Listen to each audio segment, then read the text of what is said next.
Hello दोस्तों, मैं आपका दोस्त आपका मेंटर वीके सर। दोस्तों, यूट्यूब चैनल के इस प्लेटफॉर्म पर आप सभी का स्वागत है। जैसा कि दोस्तों मैंने पिछली क्लास में बात की थी प्राइमरी ऑक्सिलरी वर्ब के बारे में। हमारा टॉपिक चल रहा है ऑक्सिलरी वर्ब, जिसमें हम बता रहे हैं कि ऑक्सिलरी वर्ब दो प्रकार से होती हैं, प्राइमरी ऑक्सिलरी वर्ब और मॉडल ऑक्सिलरी वर्ब। जिसमें हमने प्राइमरी ऑक्सिलरी वर्ब पे बात कर ली है कि प्राइमरी ऑक्सिलरी वर्ब तीन प्रकार से मुख्यतः होती हैं। और मैंने उसमें ये भी देखा है कि वो जो तीन प्रकार की वर्ब्स होती हैं, to be verbs, to have verbs और टू डू वर्ब्स, जिसमें हम आज बात करने वाले हैं टू हैव वर्ब से। दोस्तों, अपने जर्नी की शुरुआत करें उससे पहले मैं आप लोगों से एक रिक्वेस्ट करना चाहूँगा कि जो लोग दोस्तों अभी तक चैनल को सब्सक्राइब नहीं किए तो प्लीज़ सब्सक्राइब कर लें और बेल आइकन को प्रेस करना ना भूलें।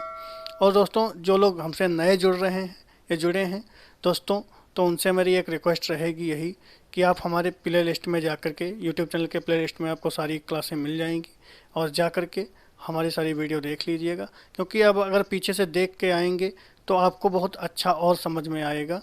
और इसी के साथ दोस्तों अपनी जर्नी की शुरुआत करते हैं। जैसा कि दोस्तों देखते हैं, वर्ब्स हमारी यानी टू हैव वर्ब्स जो होती हैं वो हमारी तीन प्रकार की होती हैं। क्या होती हैं? तीन प्रकार की होती हैं। नंबर एक हैज, दूसरा एक हैव और तीसरा है हैड। ये हमारी हो गई वर्ब्स। कौन सी वर्ब्स हैं? टू हैव वर्ब्स हैं। और अगर हम इसके टेंस की बात करें, अगर इसके हम टेंस की बात करें तो हैज का प्रयोग प्रेजेंट टेंस में किया जाता है और हैव का भी प्रेजेंट टेंस में किया जाता है। प्रेजेंट टेंस में किया जाता है और हैड का प्रयोग हमारा पास्ट टेंस में होता है। और अगर यहीं पर अगर हम बात इसके नंबर की करें,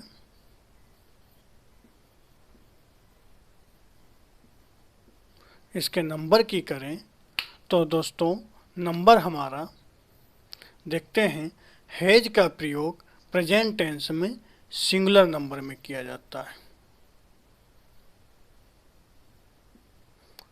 और हैव का भी प्रेजेंट टेंस में प्लूरल नंबर में किया जाता है।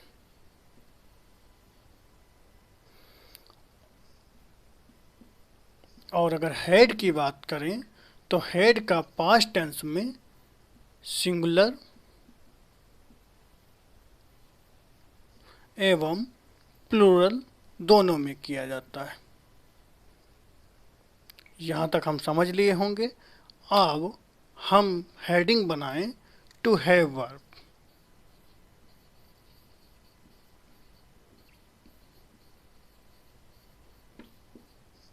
दोस्तों, हमने जान लिया कि टू हैव वर्ब तीन प्रकार की होती हैं, हैज, हैव, हैड।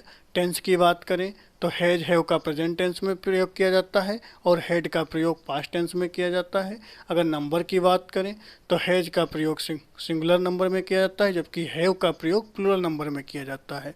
लेकिन दोनों टेंस प्रेजेंट ही रहते हैं। लेकिन अगर हम हैड की बात करते हैं तो पास्ट टेंस में सिंगुलर और प्लूरल दोनों में किया जाता है।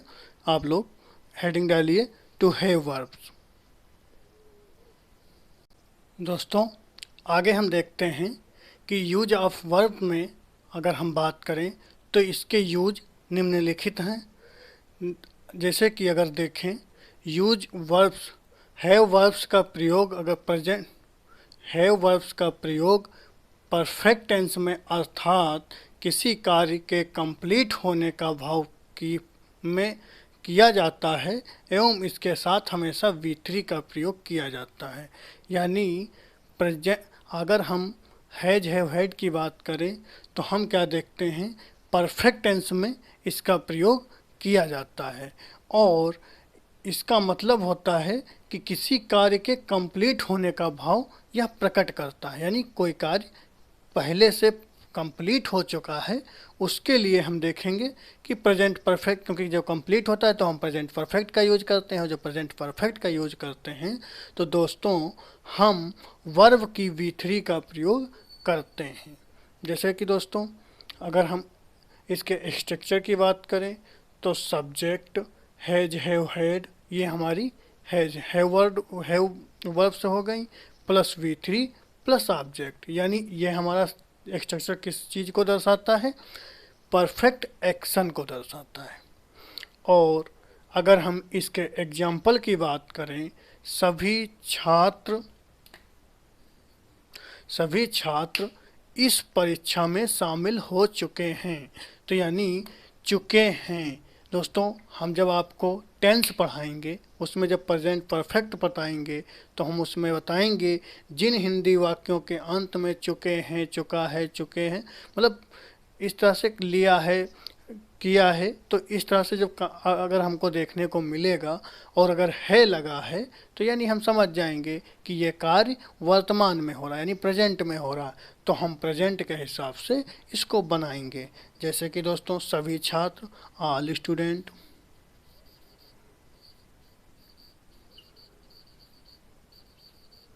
All students.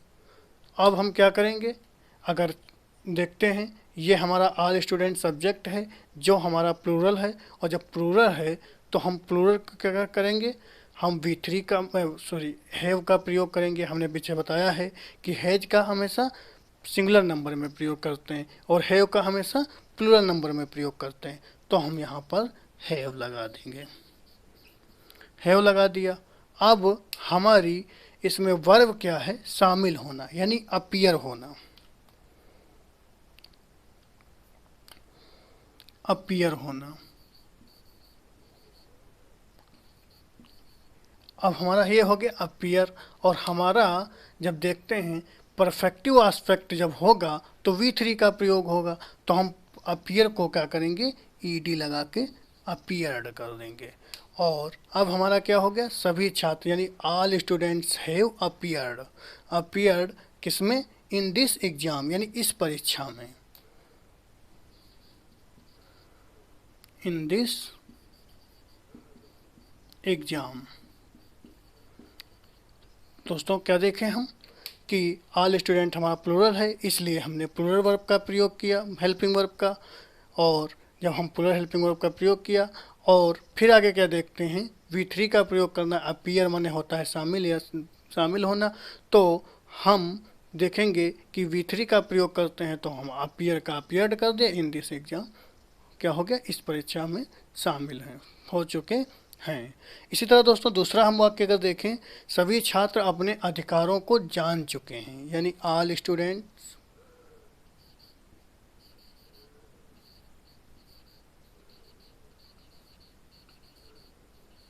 ऑल स्टूडेंट्स, हम इसमें भी देखते हैं कि प्लूरल है, और ऑल स्टूडेंट्स क्योंकि हमारा सभी छात्र यानी सभी छात्र हमारा प्लूरल सब्जेक्ट हुआ, तो जान चुके हैं, इसमें भी वही चीज़ है कि है चुके हैं, यानी है लगा है, तो हम क्या देखते हैं, परफेक्टिव एस्पेक्ट कौन सा है, प्रेजेंट का है, तो हम जानना क्या होता है, आई ऑल स्टूडेंट्स, तो अगर हम प्लूरल को लेंगे तो इसमें भी हम हैव लगा देंगे, हैव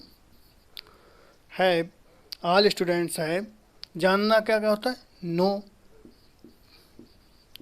और नो मैंने लिखा, अब हमको नो में V3 लेना है, तो क्या हो जाएगा, no, all students have known, किसको जान चुके, अपने अधिकारों को, तो क्या होगा, देयर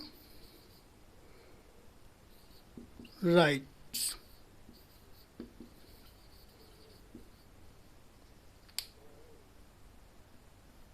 देयर राइट्स। तो वो क्या है, सभी छात्र अपने अधिकारों को जान चुके हैं। अब अगर हम तीसरा एग्जाम्पल लें, हमारे देश में हरित क्रांति हो चुकी थी, यानी चुकी थी क्या है, पास्ट परफेक्टिव एस्पेक्ट है इसमें, क्योंकि इसमें था और थी जब आता है तो पास्ट टेंस में होता है। तो देखते क्या है, ग्रीन रेवलेशन हैड, क्योंकि पास्ट के लिए मैंने बताया था ना कि हैड पास्ट परफेक्टिव एस्पेक्ट को दर्शाता है, हैड।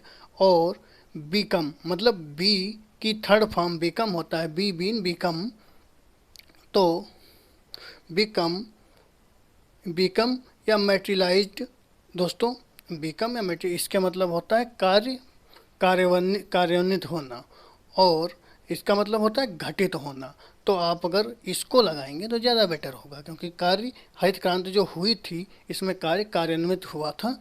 तो चाहे आप बिकम लगा दीजिए चाहे मेटेरियलाइज्ड लगा दीजिएगा। इन आवर कंट्री मतलब हमारे देश में, यानी क्या हुआ, हमारे देश में हरित क्रांति हो चुकी थी। दोनों में से हम एक का यूज करेंगे।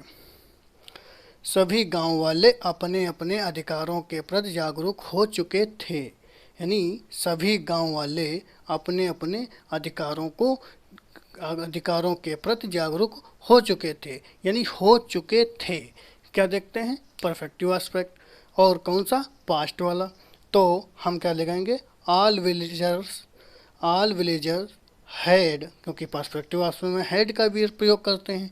बिकम अवेयर, यानी बिकम अवेयर मतलब जागरूक होना, हो चुके थे, अवेयर ऑफ देयर राइट्स, यानी वो अपने अपने अधिकारों के प्रति जागरूक हो चुके थे। कौन, सभी गांव वाले। तो all villagers had become aware of their rights. दोस्तों यहाँ तक नोट कर लीजिए आप। दोस्तों हमारा नेक्स्ट एग्जाम्पल है ठंडी जा चुकी है। यहाँ पे हम देख रहे हैं चुकी है, यानी प्रेजेंट परफेक्ट टेंस का वाक्य है। तो दोस्तों हम इसको कैसे बनाएंगे कि कोल्डनेस जब प्रेजेंट परफेक्ट का है और सब्जेक्ट हमारा सिंगुलर है तो हम हैज का प्रयोग करेंगे, हैज। और गो अगर गो है और हमने क्या देखा कि V3 का प्रयोग करना है तो गॉन कर दिया इसको, तो क्या हो गया, कोल्डनेस हैज गॉन, यानी ठंडी जा चुकी है। दोस्तों इसका इस तरह से भी बनाया जा सकता है, विंटर हैज गॉन। और दोस्तों इसको ऐसे भी बनाया जा सकता है कि विंटर हैज बीन गॉन, यानी ठंडी जा चुकी है। तो हम क्या देखते हैं दोस्तों कि अगर परफेक्टिव एस्पेक्ट यानी प्रेजेंट या पास्ट में होगा तो हम हैज, अगर प्रेजेंट में है तो हैज हैव का प्रयोग करेंगे। हैज का हम प्रयोग सिंगुलर नंबर के साथ करते हैं और हैव का प्रयोग हम हमेशा प्लूरल नंबर के साथ प्रयोग करते हैं, और हैड का हमेशा पास्ट टेंस में करते हैं। और इसके बाद हमेशा V3 जरूर आएगा। अगर ये हैव वर्ब्स अगर ऑक्सिलरी वर्ब के रूप में आई हैं, तो अगर वो परफेक्टिव एस्पेक्ट अगर कोई भी वाक्य दर्शाता है तो हमेशा V3 का प्रयोग किया जाता है। ये चीज़ हम टेंस में जानेंगे आगे जब हम आपको परफेक्ट टेंस पढ़ाएंगे। और दोस्तों हमने ये भी देख लिया कि हैव वर्ब्स का प्रयोग परफेक्टिव टेंस में अर्थात किसी कार्य के कंप्लीट होने के भाव में किया जाता है एवं इसके साथ हमेशा V3 का प्रयोग किया जाता है। दोस्तों इसको नोट डाउन कर लीजिए।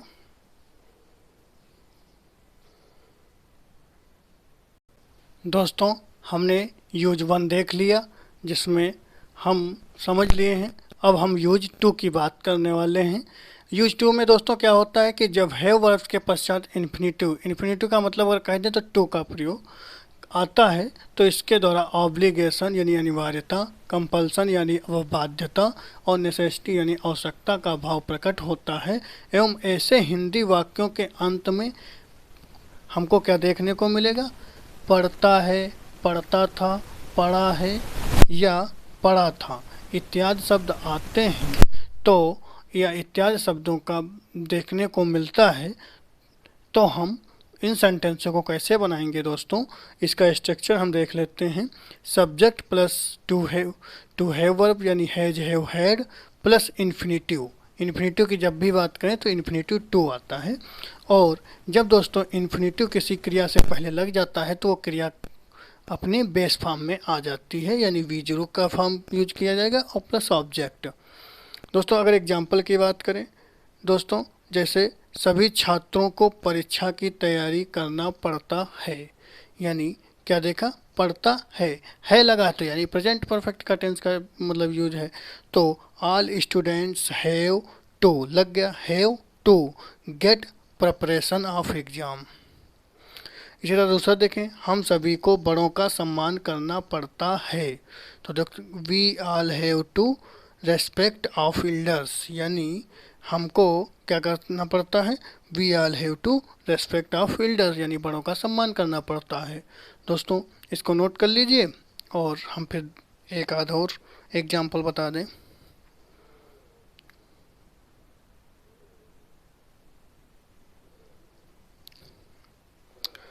दोस्तों नेक्स्ट एग्जाम्पल की जब बात करते हैं तो मुझे खाना बनाना पड़ता है, यानी आई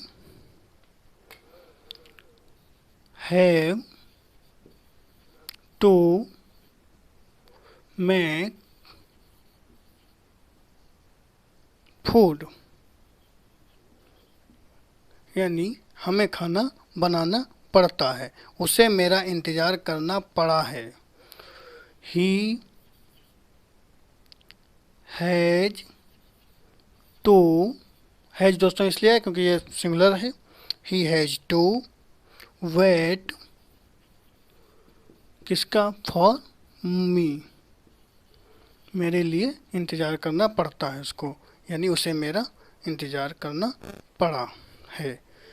दोस्तों हमने समझ लिया, पढ़ा है, पढ़ता है, ये चार शब्द अगर आते हैं हम उसमें इन्फिनेटिव प्लस वी की बेस फॉर्म यूज करके हम ऐसे वाक्यों को बनाते हैं और ऐसे वाक्यों में टू हैव वर्ब का प्रयोग किया जाता है।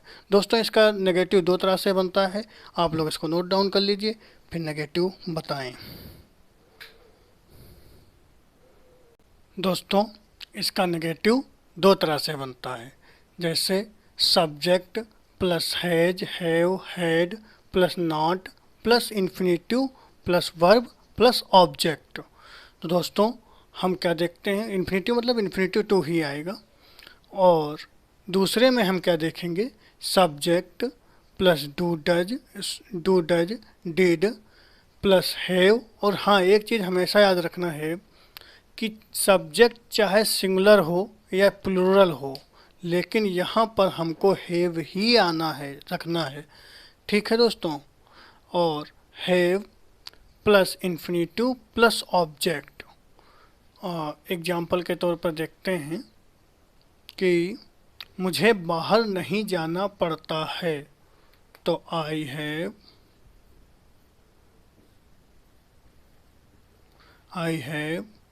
नॉट टू गो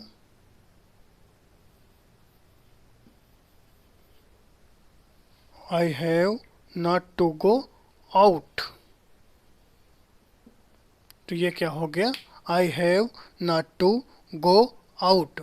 तो हमने क्या देखा, I have not to go। ये हमारा पहला एग्जाम्पल था, पहला स्ट्रक्चर का। अगर हम दूसरा देखें, अगर इसी को कैसे बनाएंगे दूसरा नेगेटिव, I do नॉट, आई डू नॉट, हमने क्या देखा, क्योंकि आई के साथ डू आएगा, I do not, sorry I do not have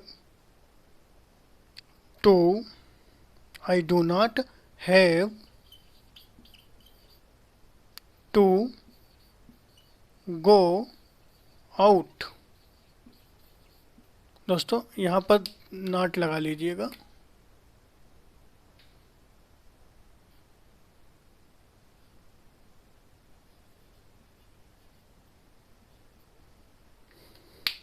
तो हमने क्या देखा, I do not have to go out, हमने देख लिया I do not have to go out. और दोस्तों हम इसके बाद देखते हैं दूसरा एग्जाम्पल, हम सबको हिंदी नहीं पढ़ना पड़ता था। दोस्तों ये पास्ट का टेंस है क्योंकि यहाँ पढ़ता है, यहाँ पढ़ता था। हम सबको वी आल,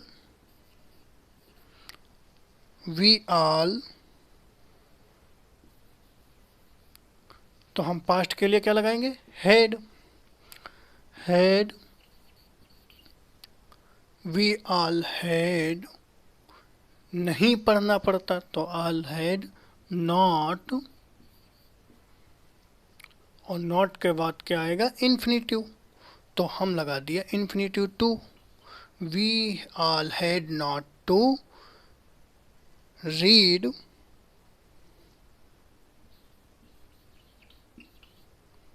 क्या है, हिंदी।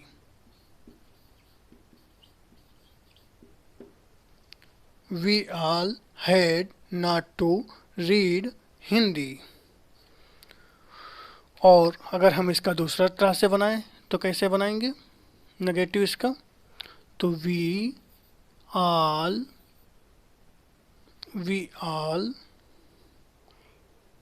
डिड, क्योंकि पास्ट में है तो we all did not, we all did not to read Hindi. तो दोस्तों हमने क्या देखा कि हम दो तरह से बना सकते हैं, या तो है to be verb, to have verb use करके, या टू डू वर्ब करके यूज करके, हम डू या डज डीड या का प्रयोग करके भी हम इस तरह के वाक्य बना सकते हैं। और हमने देखा, ये भी देखा कि इसमें has have had plus not plus infinitive plus verb plus object का प्रयोग किया गया।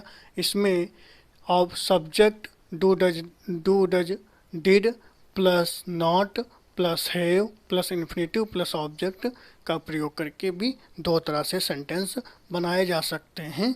लेकिन एक चीज़ हमेशा याद रखना दोस्तों कि जैसे आई डू नॉट हैव, दोस्तों यहाँ पर सब्जेक्ट यानी यहाँ करता चाहे सिंगुलर आए या प्लूरल आए, लेकिन हमको क्या करना है कि यहाँ पर का जो हैव है ये परमानेंट पोजीशन उसकी हैव ही रहेगी। दोस्तों ये दोनों एग्जाम्पल नोट कर लीजिए और फिर हम आपको नेक्स्ट एग्जाम्पल बताएं।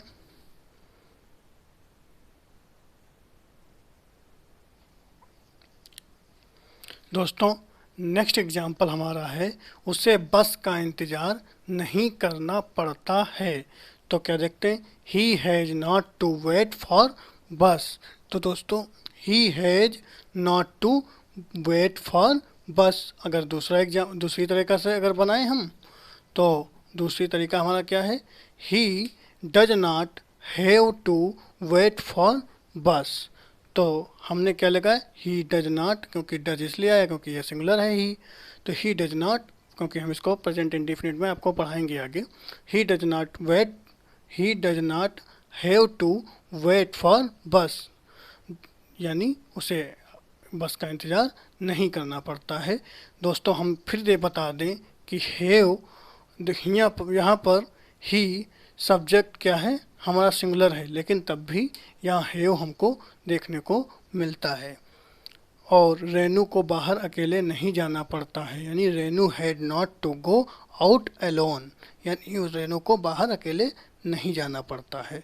रेनू डिड नॉट, क्योंकि पास्ट है तो यहाँ पर हैड आया, और यहाँ पर पास्ट है तो इसलिए डू डज की बजाय डिड का प्रयोग किया गया। Renu did not have to go out alone. दोस्तों यहाँ तक हम समझ लिए होंगे, और दोस्तों कोई दिक्कत है तो आप लोग कमेंट बॉक्स में ज़रूर बताइएगा। और बाकी हाँ, टेंस हम आगे भी पढ़ाएंगे, आप लोगों को परेशान होने की ज़रूरत नहीं है, हम आपको बेसिक कॉन्सेप्ट के बारे में बता दे रहे हैं। और क्योंकि ये एग्ज़ाम पर्पज़ से काफ़ी इम्पोर्टेंट है।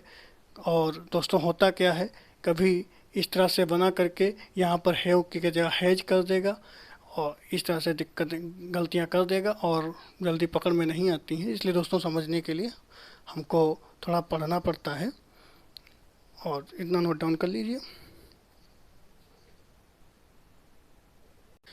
दोस्तों आगे हम टू हैव वर्ब का यूज टू का नोट लिख लें। जब ऑब्लिगेशन यानी बाध्यता के द्वारा फ्यूचर टेंस का भाव प्रकट होता है, यानी फ्यूचर टेंस का भाव प्रकट होता है, तो हम ऐसे वाक्यों को subject, will, shall, have plus infinitive plus object का प्रयोग किया जाता है। मतलब हम इस स्ट्रक्चर का प्रयोग करेंगे, यानी विल, शैल, हैव और इन्फिनेटिव का प्रयोग हम करेंगे। जैसे अगर एग्जाम्पल की बात करें, मुझे जाना पड़ेगा, तो क्या है दोस्तों, ये पड़ेगा यानी फ्यूचर टेंस का सेंस हमको देता है। तो हम कैसे बनाएंगे, आई शैल हैव टू गो।